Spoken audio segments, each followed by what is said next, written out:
Pinili ko pong mag-scan dahil serbisyo po sa mga kapatid natin, hindi lamang po sa mga kapatid, kundi sa mga hindi nating kapananampalataya. Na itanim na po sa aking puso't isipan ang pagsagip po ng buhay o pagprotektar po ng mga komunidad. Gusto ko pong makatulong sa mga nangangailangan ng tulong, lalo na kapag may sakuna.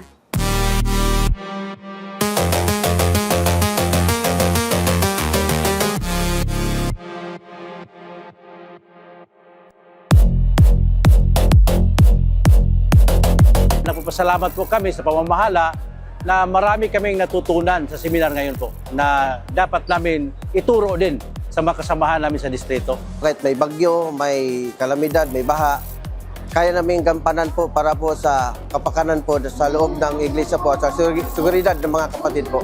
Ito po ay magagamit namin sa panahon ng pagtupad, lalo na po kung may mangyaring mga kalamidad sa aming distrito. Ako po bilang scan po ay hinahanap ko talaga po yung pagtulong.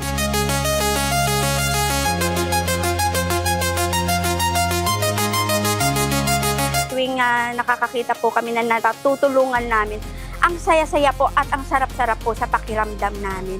Hindi ko po ma-express kung gaano po ang ligaya. Kahit po ano man na magiging sitwasyon po ng aming buhay, kahit marami man po mga pagsubok, gampanan po namin yung sinumpaan namin tungkulin bilang scan. Mahal po namin ang pagiging miyembro ng SCAN.